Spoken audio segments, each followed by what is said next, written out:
সঙ্গে, অর্থাৎ সপ্তরথিনীর মার। বুঝিনি সে আমার কপাল ভেঙেছে, হার হয়েছে আমার।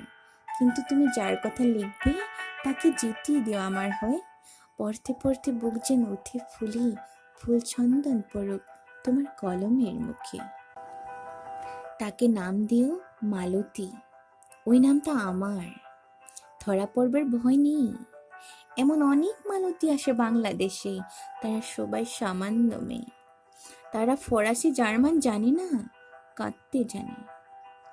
কি করে জিতিয়ে দেবে? উচ্চ তোমার মন, তোমার লেখনী মহীয়সী। তুমি হয়তো ওকে নিয়ে যাবে ত্যাগের পথে, দুঃখের সরমে, শকুন্তলার মতো। দয়া করো আমাকে, নামিয়ে আসো আমার সমতলে।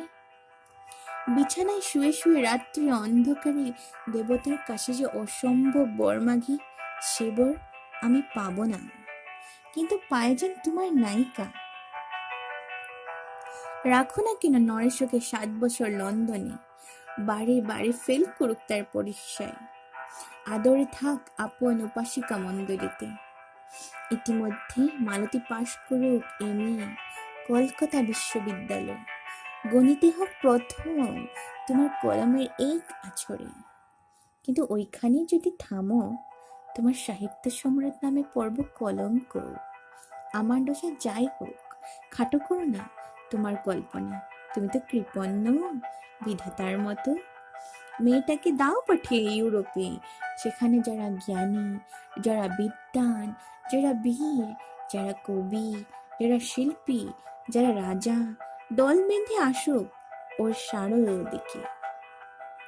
জ্যোতির্বিদের মতো আবিষ্কার করুক ওকে, শুধু বিদুষী বলে নয়, নারী বলে। ওর মধ্যে যে বিশ্ব বিজয়ী জাদু আসে, ধরা পড়ুক তার রহস্য।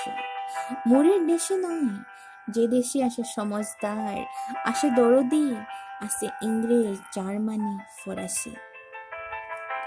মালতীর সম্মানের জন্য সভা ডাকা হোক না, বড় বড় নামজাদার সভা। মনে করা যাক সেখানে বর্ষণ হস্যে মুসল দাঁড়িয়ে শতবাক্য। মাঝখান দিয়ে সে চলেছে অবহেলায়, ঢেউয়ের উপর দিয়ে যেন পালের নৌকা।